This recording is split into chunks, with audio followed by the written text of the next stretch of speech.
Kita sudah ada kamus dewan kamus dewan sebuah kamus umum yang paling otentik ya, menjadi rujukan pengguna bahasa Melayu di Malaysia dan negara-negara lain yang menggunakan bahasa Melayu sebagai bahasa utamanya.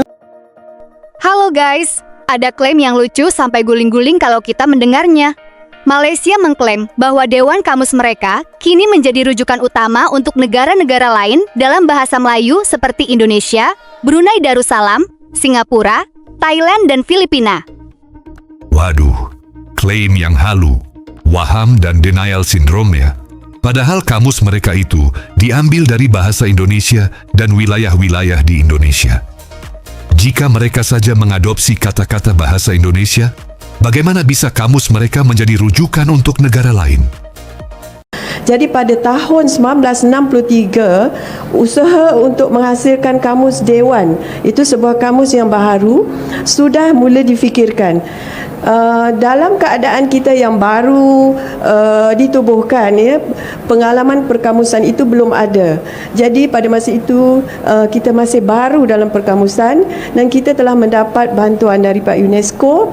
Profesor Teo yang seorang sarjana yang terkenal di Belanda telah didatangkan ke Dewan Bahasa dan Pustaka, saya minta maaf. Dan begitu juga Dr. T. Iskandar mengetua penyusunan kamus dewan pada tahun 1963, dan usaha yang pertama ialah pengumpulan bahan. Ini adalah asas kepada penyusunan kamus yang kita bina berdasarkan penerbitan 1950 sehingga 1965. Ini usaha yang pertama yang dikerjakan oleh penyusun-penyusun kamus pada masa itu. Dan setelah itu diikuti oleh kata pinjaman, kata bahasa serumpun ya, itu kata-kata yang berasal dari kata-kata Minangkabau, kata Jakarta, kata bahasa-bahasa Indonesia. Semuanya kita usahakan dengan menggunakan informan. Itu usaha pertama kita menjelang lengkapnya ya, korpus yang kita bina di Dewan Bahasa dan Pustaka. Nah, dari penjelasan ini saja sudah terang menerang bahwa Malaysia baru menyusun kamus pada tahun 1970-an, karena pada tahun 1963 mereka masih memikirkan pembuatan kamus yang sampai UNESCO mengirimkan bantuan. Tak hanya itu, Iskandar dari Indonesia juga ikut membantu merumuskan kamus Malaysia tersebut. Dari sinilah asal mula kosakata bahasa Indonesia karangan Purwa Darminta dan kamus modern Indonesia dimasukkan ke kamus Malaysia. Mungkin awalnya Iskandar merasa kasihan, punya negara tapi kok kosakatanya minim. Tapi setelah dibantu, langsung gembar-gembor bahwa kamus mereka paling mutakhir dan jadi rujukan dunia. Ya, ini adalah kamus penipuan yang sampul di luarnya bertuliskan bahasa Melayu, tapi isinya ternyata kosakata bahasa Indonesia dan daerah-daerah yang ada di Indonesia. Apakah mereka lupa insiden di parlemen yang sangat menghebohkan sampai kata ketimbang dimasukkan ke dalam kamus mereka karena Anwar Ibrahim sering mengucapkannya? Sebagai bahasa yang hidup, kosa kata bahasa Melayu sentiasa berkembang penggunaannya. Sama ada sedar atau tidak, sudah banyak kata serantau ala Melayu atau Nusantara yang sudah terserap ke dalam bahasa Melayu. Bukan sahaja serantau, malah kata-kata dialek, bahasa sukuan dan sebagainya ada yang sudah diterima sebagai bahasa standard. Perkataan ketimbang merupakan perkataan yang terdapat dalam Kamus Besar Bahasa Indonesia yang bermaksud kata untuk menandai perbandingan. Kata ketimbang sama erti atau bersinonim dengan kata daripada. Perkataan peluncuran misalnya, maksud yang sama dengan pelancaran. Hal atau perbuatan memperkenalkan produk atau program semakin banyak digunakan oleh pengguna bahasa Melayu sebagai variasi dalam konteks yang bersesuaian. Jadi saya ingin menyeru kepada ahli dewan ini, Tuan Si Speaker, untuk terus memperkayakan bahasa Melayu dan jangan jumut, dan harus kita sama-sama angkat bahasa Melayu, dan perakaman kata makna ini semua sudah pun dimasukkan, sebahagiannya sudah terakam dalam kamus terbitan Dewan Bahasa dan Pustaka. Izinkan hari ini, Tuan Si Speaker, saya ingin berkongsi beberapa perkataan Soho. Perkataan Soho ini bermaksud trending dengan izin yang telah dipaparkan oleh laman Pusat Rujukan Persuratan Melayu. Pertama, ketimbang. Kedua, tatanan. Ketiga, intihal. Keempat, mahsul. Kelima, purbasangka. Keenam, takul. Ketujuh, kesenjangan. 8, tiwikrama. 9, walhasil. Dan 10, mahakaya.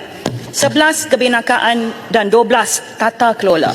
Kita tidak boleh menjadi katak di bawah tempurung, membiarkan bahasa kita ini tidak berkembang dan seharusnya menggunakan sepenuhnya ruang yang ada ini untuk terus memperkembangkan bahasa kita. Kalau Malaysia masih klaim kamus mereka menjadi rujukan negara-negara seperti Indonesia, Brunei Darussalam, Singapura, Thailand, dan Filipina, apakah dia lupa insiden guru Malaysia yang sampai gila karena murid-muridnya saat tugas mengarang malah menggunakan bahasa Indonesia? Perkataan yang cikgu jumpa, berencana, rumah sakit, teman. Memanglah dalam bahasa Melayu ada perkataan teman, tapi penggunaan yang lebih sesuai adalah kawan. Kami pergi bersekolah bersama kawan-kawan, bersama rakan-rakan, ni bersama teman-teman. Nampak sangatlah dia memang guna bahasa Indonesia. Banyak yang cikgu jumpa dalam kalangan awak ni. Apa? Kurang-kurang sikit tengok konten Indonesia tu. Jangan terbawa-bawa dalam cerita awak tu dengan bahasa Indonesia, salah. Kepada anak-anak ibu ayah yang suka sangat cakap bahasa Indonesia tu, enak banget. Saya suka semangka. Kamu sudah balik kok. Lewat banget. Kepada anak ibu ayah yang suka cakap bahasa Endon tu, lepas ni kuatkan volume.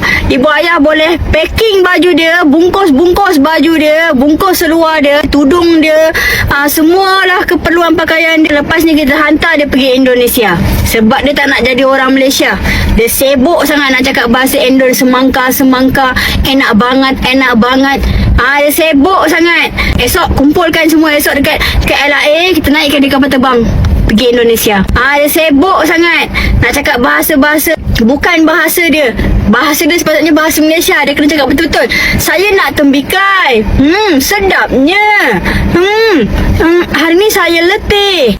Tak ada, dia tak cakap capek banget, saya mau semangka. Kalau macam tu kita packing baju dia, kita bungkus baju dia semua, esok kita hantar dia pergi Indonesia.